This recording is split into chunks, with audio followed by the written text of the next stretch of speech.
The Colorado Supreme Court threw Donald Trump off the ballot. What did Republicans in Colorado do in response? We'll tell you.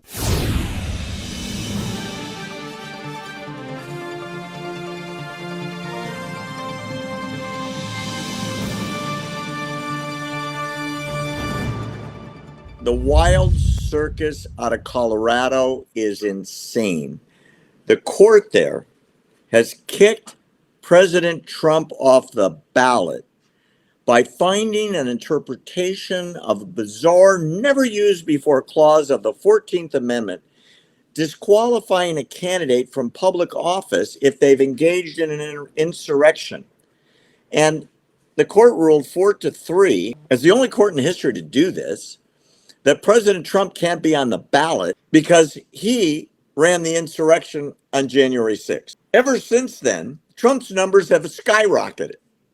And now it's going to the Supreme Court to interpret whether that was legal or not. I and many other experts, wiser than yours truly, are saying the Supreme Court will overturn this. Hats off to your buddy, Vivek Ramaswamy, who said, if Trump ain't on the ballot, I'm not on the ballot. We should go to a caucus and to hell with the ballot, and the Republican Party won't allow an election. We will pick a candidate from this state and allocate ballots out of the state of Colorado based on a caucus. If everyone can't be on the ballot, I don't want to. Vivek did the right thing. God bless him. He said all the other candidates should make the same pledge, meaning if Trump is off the ballot, no Chris Christie, no Nikki Haley, no Vivek Ramaswamy, etc., etc. Well done, Vivek. Nobody else has responded yet. It's going to the Supreme Court. And the primaries in Colorado are in March, so they better hurry. The Supreme Court of the United States is going to have to weigh in on this. Yeah, and a lot of people are hoping that they'll weigh in before the beginning of this year. And the Colorado Supreme Court and Democrats there, they all planned this because they're getting ready to print the ballots. They're getting ready to start with the ballots to print and printing them. And if they don't have Trump's name on there, and then it's like, well, we don't have his name on there. And they'll probably get, it wouldn't surprise me, Barry, if they already have millions and millions of ballots already printed without his name on there, and then hand them out and say, well, those were printed up when he wasn't on there. And now that he's on there, you can't just write him in. But the problem with that, Barry, they've already said that they're not going to even accept any write-ins. If everybody in Colorado realized that the Democrats there saying that you can't vote for the person that you want, we're going to tell you who you can vote for. Well, wait a minute. But here's the irony. I want to step in. It's every member of the Supreme Court in Colorado is a Democrat. All 7 of them, number Right. 1. Right. Number 2, this has never happened in American history. The voters. Actually, it has.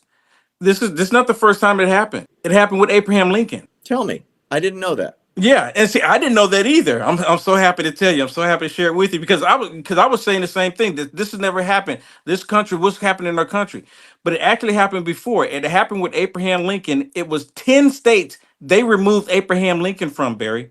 10 states, 10 southern states, and you know why they removed him from the ballot? Not because of insurrection, a made-up insurrection. They removed Abraham Lincoln because he was anti-slavery. And guess what, Barry? It's the same party that did it then. And I did a report on this. I was saying, look, there was no switch. The switch never took place. You know how you constantly hearing the Democrats saying the party switch? There was no switch.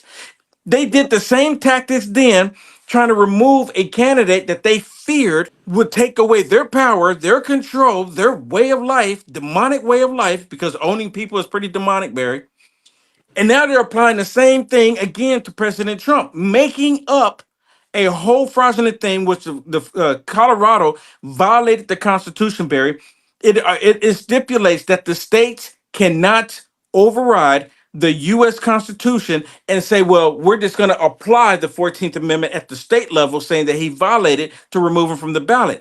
It is unconstitutional. That's why they're saying once it gets to the Supreme Court, it's going to fall flat on its face. Yeah, every legal scholar that's written about this said that they're out of control in Colorado and they'll put his Yes, name back. yes. And Vivek, Let's really hope it quick. happens. Yeah, really quick. Vivek also said that he's calling for Ron DeSantis, Nikki Haley, and Chris Christie to follow suit, to take their name off of it as well. The Republican Party in Colorado is going if they were to take their names off too, but I don't suspect that they will because they're part of the establishment, they're part of the problem, and this should expose them. Ron DeSantis has already come out and said that he's completely against this. What they're doing in Colorado, this should not be happening regardless on how we feel about it, about Trump, this shouldn't be happening. But they're not going to pull their names because they're part of the problem. But This, they this, but if they cancel the election and it becomes a caucus, the ballots don't matter. The caucus will assign the delegates, yeah, and yeah, that's and how they make the decision of the court irrelevant. yeah, Right? yeah, yeah. Agreed.